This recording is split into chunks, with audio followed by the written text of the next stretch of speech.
So last week I did an every MIDI controller guide. If you haven't checked it out, go check it out.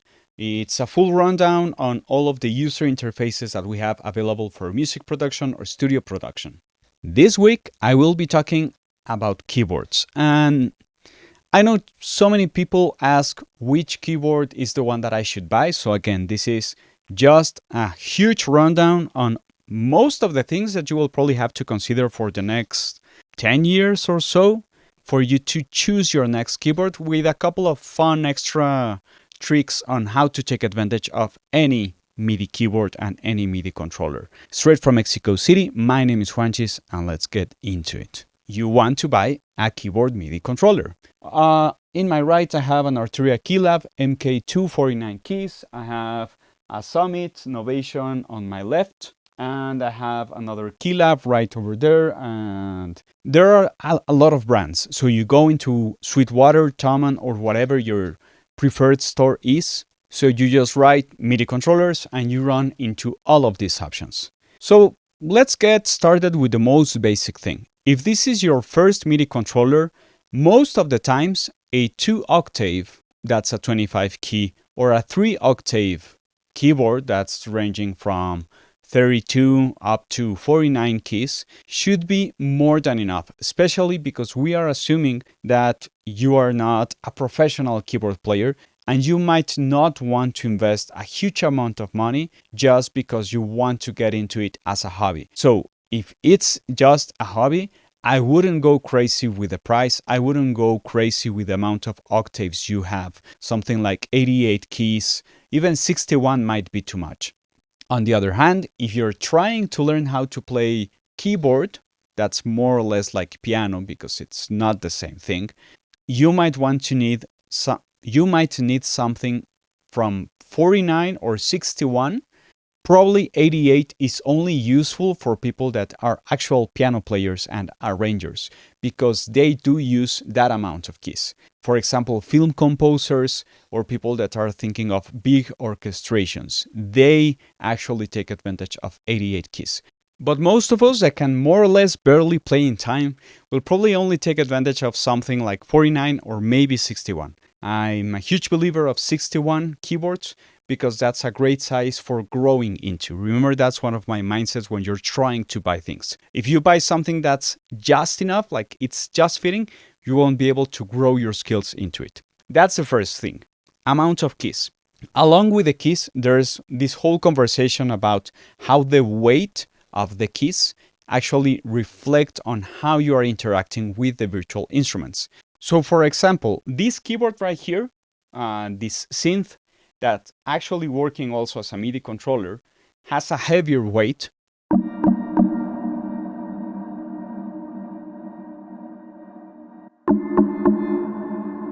And most of the times when I have some actual piano player or keyboard player, I rather give them this one because the feeling in the keys is much more responsive. On the other hand, the Keylab down here is a lot lighter. And that translates into less precise dynamics if that's something that you're trying to play with or to play into. So it's something to take into account. So whenever you're looking for a keyboard, you can also look or use the browser for key-weighted MIDI controllers. That's probably going to push out some better results. And what you're actually trying to look for is that everything's going to be plasticky, I know, but some are actually a bit better. Some actually have a little bit of a better resistance. And again, the price ranges usually go as you go growing into different octaves. So let's start thinking about the price range. For example, I told you I would recommend something like 61 keys. And you can see that we are more or less in the $250 to $300, more or less. Some are a bit more expensive, and we will talk about it. But you can see that you are more or less in that range. So if you remember, and if you haven't seen that video, I highly suggest that you go check it out. The previous video than this one is every MIDI controller guide, something like that, in my own channel, like just going through my profile. So you can see a couple of big differences. It has a certain amount of sliders, it has amount of knobs, but it has 16 pads. This one, on the other hand, only has 8, and this one doesn't have pads. And you can see how the price range, trying to stick to one single brand, you will see that the price range slowly grows or slowly decreases from 500 all the way down to 200. So if you're only looking for the keyboard part of the user interface for playing piano, then something like this probably is more than enough, and this is a lot cheaper. Nectar and M Audio probably have the best options in that lower range with less options built into the keyboard. If you go into other brands that have this sort of combination of faders, knobs, and pads that most brands do, you have to think of how you're going to take advantage of those things. So depending on which brand you're taking, they might have some integration or another in favor of a specific DAW or a specific plugin, and they are trying to let you move faster with it, because remember, this is only a mouse in a different presentation. This one, for example, seems pretty neutral, and I will have to go deep into the description of this one, but I think this doesn't have any specific benefit other than it adapts to most DAWs. If you go into other brands, you might run into stuff like this, for example, the launch key that's deeply integrated with Ableton Live. That way you can use an 8-track mixer with the faders, with the you can see that right there, the volume, the send A, send B, custom pads right there, or custom buttons. You can arm select with these ones, the first 8 tracks that you are watching. And you can use these arrows to navigate your session in Ableton Live when you're looking at the session view, and you can go up and down with them. And these knobs actually adapt to the macros that are built in most devices on Ableton Live. So that's a way of integrating with Ableton Live. And that's a thing. If you're working with Ableton Live, this might be something that you might be interested in. It also has its own built arpeggiator. It has its own scale thing built in that you can adapt right here. Or you can go into something like Arturia that's more oriented towards the plugin market with their own plugins.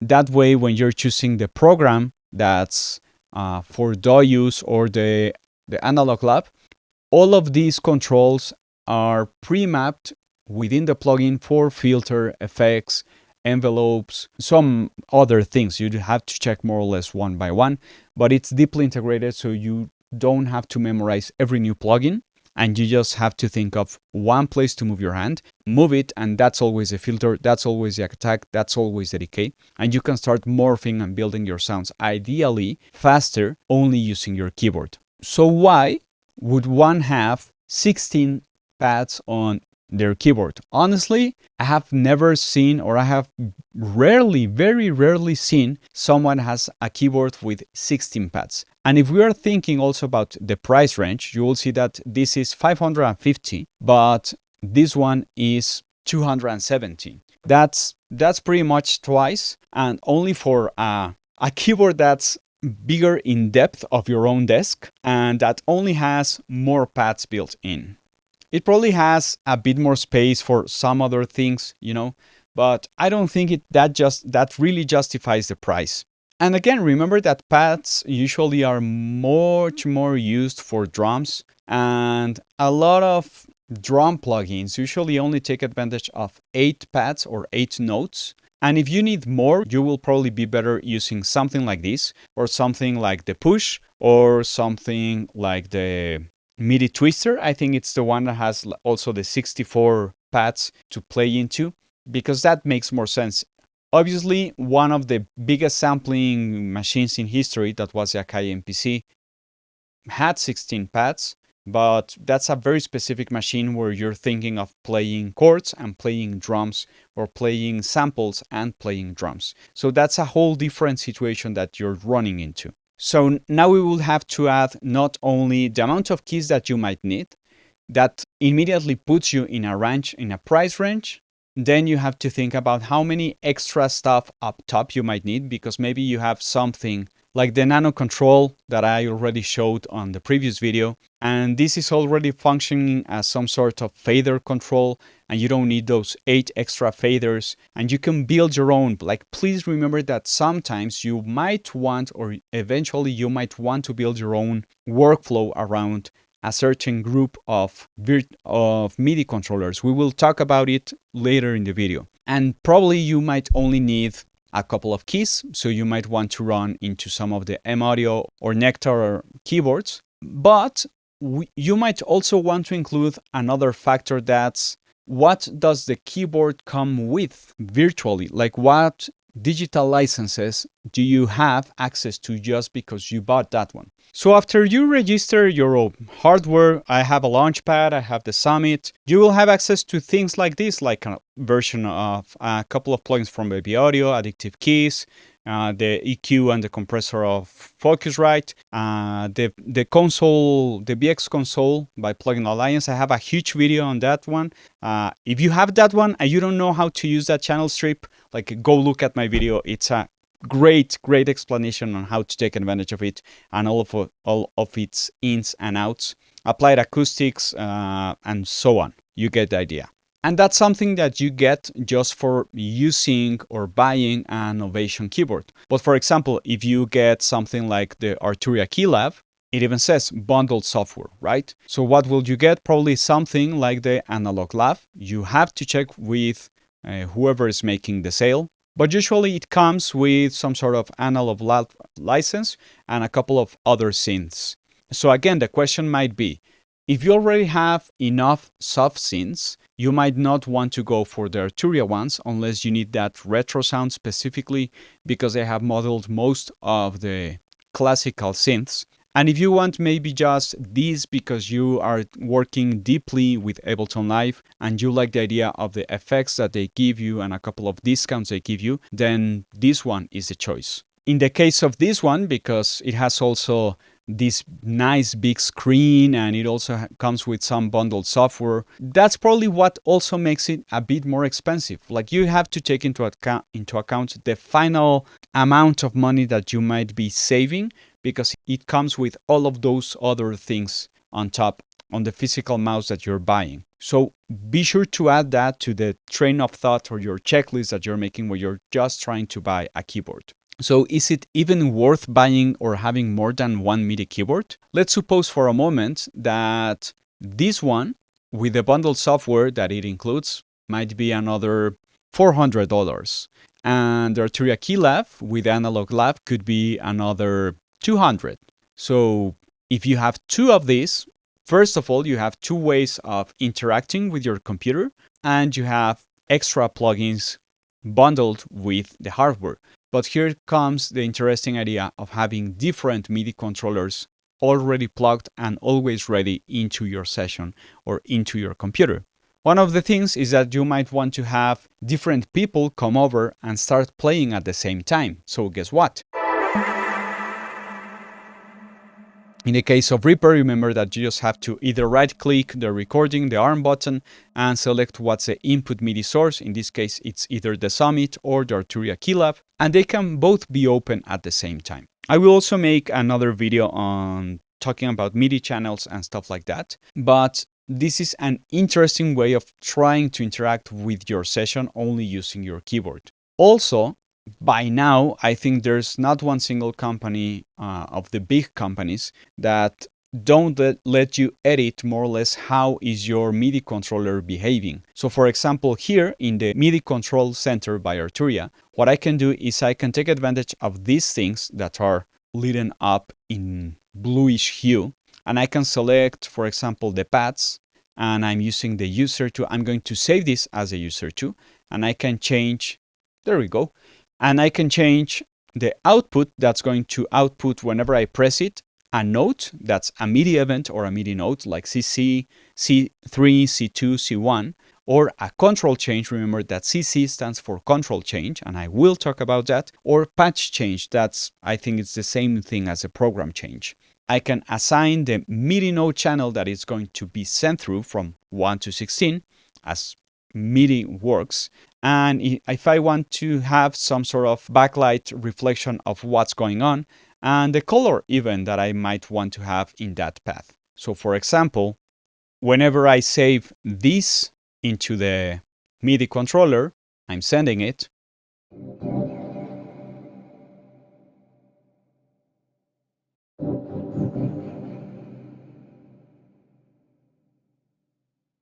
So now, for example, whenever I actually select this and send it and store it into the user 2, I would only have to select first right here, the program button, and up here in the screen, I will see the name of the preset that I'm using.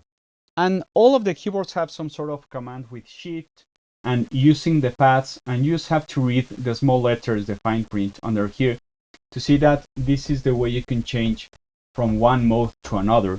And you can also change the MIDI channel. Most of the MIDI controllers also say it down here. And this is deeply interesting for building your own way of interacting as you grow and you get used to certain workflows and you start getting used to do things a certain way. So for example, instead of having this as a note, because I don't want it to trigger my pigments, because I can trigger it like this. Instead of having it send a note, I could use it as a control change.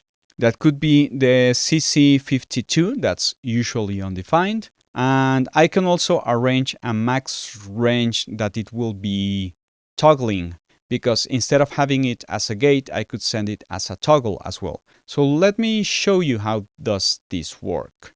So for example, here on Reaper, what I can do is I can jump into the action list. In other DAWs, it could be easier or it could be done in different ways. This time I'm doing it in Reaper.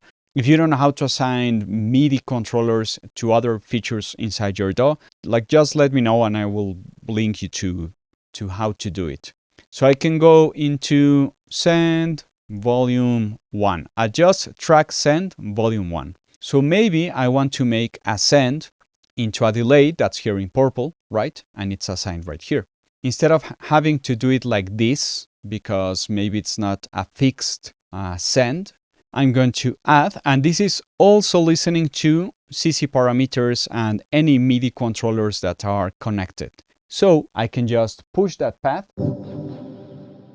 It detects the path. It's also sending a note. So I have to check this.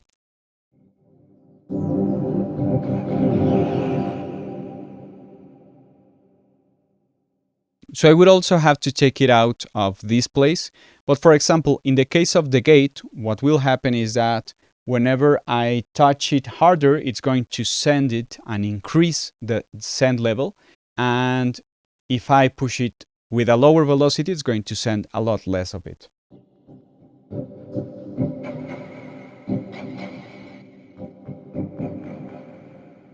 And that works. So what I might want to do is I'm going to take the paths because they are not very useful for sends. I'm going to split them and set them as part of a drum kit. So I'm going to assign this for the drum kit, and I'm going to make this path output a note, and I'm going to make it C1 because that's usually what drums do. I won't set up all of the paths because it's a waste of time in this case. And I'm going to send all of that through MIDI note channel 1. And I'm going to sync that again. And up here, I had already mapped this one to MIDI channel number 10. And I'm going to send CC52, and it's going to behave as a fader, or it could behave as a drawbar. So whenever I go into Reaper and I delete this one and I add again my fader, you will see up here that my fader position is actually matching what I'm doing with my hand, as you can see right here. And that's a great feeling for creating sends on the fly. So in Reaper, for example, since we are adjusting only send 1, send 2, send 3, you could always use the first 3 or 4 faders for sends and these for other things, because here you can assign the knobs to different values, and that's the whole point. You can even limit the range of whatever you're sending, because beware that if you're pushing all the way up, usually the send would go all the way up to plus 12 dB. But in this case, I'm sending all the way up to plus 144. Minus 0.3 would be the equivalent of the max value 90. because remember that's MIDI. That specific one is MIDI. And that works for every single MIDI controller. So if you set up your range more or less from 0 to 90, you will end up across the 0 dB full scale relative to whatever is the max level of that send. So you might want to adjust it. If in your DAW it's +6, then it's probably in another position. In Reaper, it's 90 because I have a limit of +12. I hope this is looking interesting enough. And what will we do? And I'm getting so excited already with the pads. So I told you I could make another track right here. I'm going to insert a drum because I don't have right now open a whole big drum plugin. And we're going to go down here and check how to route this. First, this track would have to listen to MIDI note channel 1. So I'm going to filter this a bit and I'm going to say input MIDI instead of all MIDI inputs, channel 1. And since this one is also listening to my Arturia keylab, I have to check in any case if my keys are being sent through a specific MIDI channel. That remember that most keyboards can assign it using a combination of key on the keyboard itself and pressing from see something built in your keyboard, and you can see the numbers 1 from 16, and there you can select it. So my keys are being sent through MIDI channel 2. That way I can assign this one only to MIDI channel 2. It's listening to my keyboard. This drum track is only listening to my pads. And I can still play my pigments. And on my left, I still have another keyboard. So you're getting the idea of this. You can even take advantage of only switching the MIDI channels of your keyboard, and you can move across 16 different instruments within your session just using keys. That brings us back to the price range. Instead of having to arm and disarm everything every single time, I also have a video on ways of recording, the recording modes on Reaper that are up here, and you can go check them out. So you can overdub over MIDI and you don't erase stuff just because you are recording, or you can leave them open and then retroactively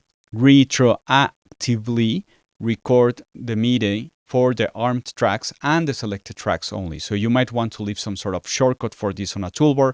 I also have a video on how to set up your toolbars. And this is starting to open a lot of choices, because even with just one single keyboard, I can adjust the send using one single fader without that triggering any MIDI notes. I can use the keys to jump from one instrument to another. It could even be this drum kit if I don't like using the pads for that. And I still have my knobs free because that's a lot of control over your session using one single keyboard.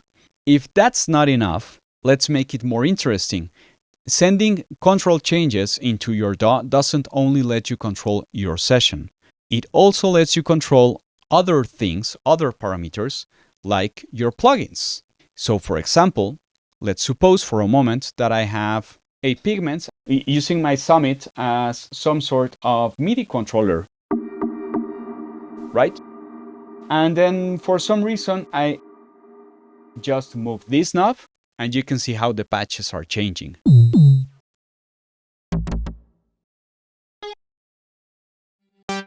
Because in the end, every single knob is also sending some sort of CC control, right? If you want to log or monitor what's being sent into Reaper, you have to check for every single DAW, whatever you're using. But in the case of Reaper, you can use RIA control MIDI and show log. And here the number that you're looking for is you could uncheck the log all notes sound off and only look for control changes. And whenever I move my filter knob, I will see that this is sending a control change on the most significant byte, number 29. That means I could use that for controlling other stuff in my session. And this is going to open a whole new world, because probably Pigments and other plugins have some sort of section that most people never look into, where you can actually go into the MIDI and assign what's being used as a CC, or you can learn new CC controls for this. This is going to let you save some track templates that I have also made a video on that.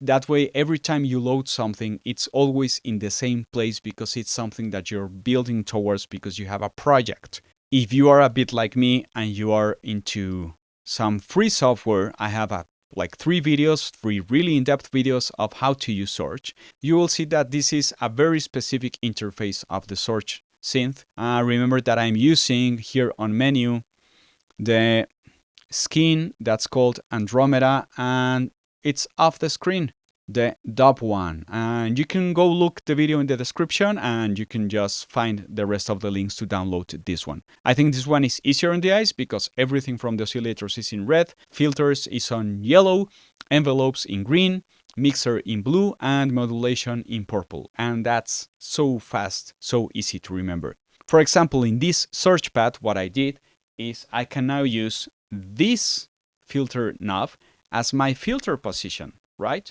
And I want to use something like my mixer section of my synth, where I have a mixer section in my plugin, and now I can move just oscillator 1, oscillator 2, oscillator 3, and I can start mapping all of it towards a MIDI controller and save it as a track template.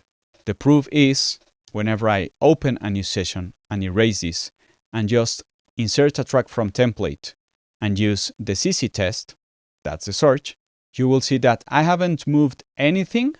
And whenever I move my filter, it's going to move the filter. I move my mixer, it's going to move my mixer. And that's amazing. That's super comfortable because you're moving away from the mouse, looking for a different experience on how to make sound.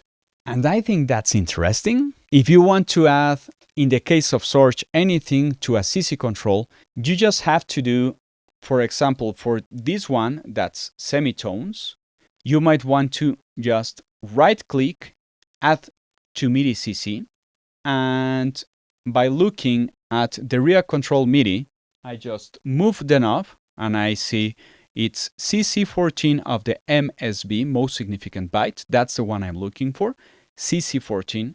I can just go into pitch.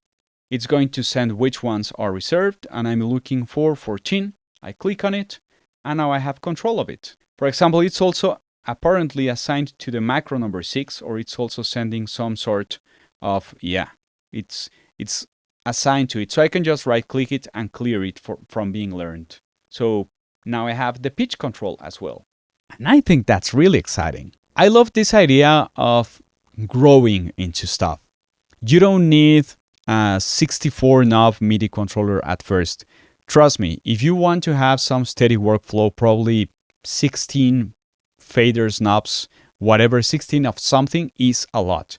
Probably pads are not the way to go in this scenario specifically, but let's give a small rundown. When you're trying to buy a new MIDI controller, the things you have to look for first is how many keys do I really need, because what are my expectations of my own development with the piano? Then that puts you immediately into a really, really specific price range. From there, we can move into, do I want it to have small things on top, like pads and knobs and faders? Like, do I need that? Do I need a big screen to watch the presets that I'm using? Like, if I need that, then go for it. What does it come with? Does it come bundled with software that it's going to also help towards the needs that I have at this moment within my studio? Does it come with a type of virtual instruments that I want or that I'm going to probably use? Then go for it. And once you have one at least, you can take advantage of everything that I just showed you. So my internet went away. That's why I'm only looking for a small image to show you. So Novation uses this cloud-based system that's called Components, where you log in wherever you are in the world, and you can just carry your own Summit session and whole preset changes and everything on a cloud, and you can design your wavetables. So try these ideas.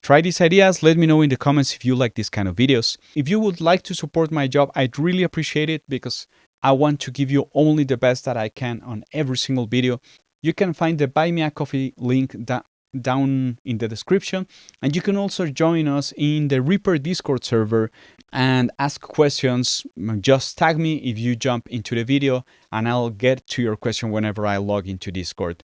I'd love to keep on helping you grow as you grow with your studio, because I'm trying to save you a little bit of time, because there are some steps that I think you might want to skip instead of just bumping into the same stones that I have. That's it for me in this video. Hit that like button, subscribe, hit that notification bell. I hope to see you on my next video, and go check that every MIDI controller guide that I made the last week. Straight from Mexico City, my name is Juanchis, and thanks for listening.